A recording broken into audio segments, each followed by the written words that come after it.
உங்கள் தத்துவம் ஸ்ட்ராங்காக இருக்கும்போது நீங்கள் எதற்காக பயப்படணும்?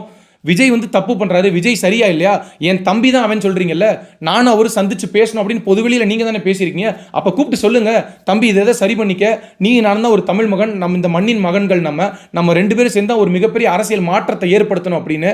இப்போ பொதுமக்கள் எல்லாருக்குமே தெரியும், அண்ணன் சீமான் தனியாக போயிட்டாலோ இல்லை விஜய் தனியாக போயிட்டாலோ இது யாருக்கு மிகப்பெரிய லாபத்தை கொடுக்குன்றது உங்களுக்கு தெரியும். அப்போ நீங்கள் யாருக்காக வேலை பார்க்குறீங்க? விஜயை ஏன் இவ்வளவு சாடி பேசுறீங்க? நீங்கள் போகிற யார் கூட நீங்கள் போடணும்? அதிமுக மேலே எப்பயுமே ஒரு சாஃப்ட் கார்னர் காட்டுவீங்க. அவங்கள விட அங்கே விஜய் மிகப்பெரிய துரோகியாக போயிட்டாரு. சாட்டையில் நீங்கள் ஓப்பன் பண்ணீங்கன்னா இப்போ சமீப காலமாக ஒரு 3-4 வீடியோ தொடர்ச்சியாக விஜயை பற்றி தான் போட்டுட்டு இருக்காங்க. அதில் அவரே கேட்குறாரு, விஜய் விமர்சனம் பண்ணி பேசினா 2 லட்சம் கொடுக்குறாங்கன்னு சவுக்கு சங்கர் சொல்கிறாரு, நாங்கள் எதுக்குங்க விஜய் விமர்சனம் பண்ணி சம்பாதிக்கணுமா அப்படின்னு கேட்குறாரு.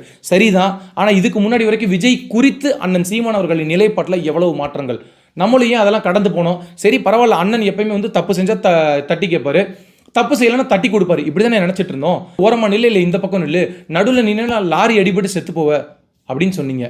இதை விட கொடூரமாக கொச்சையை யாராவது அவரை பேச முடியுமா?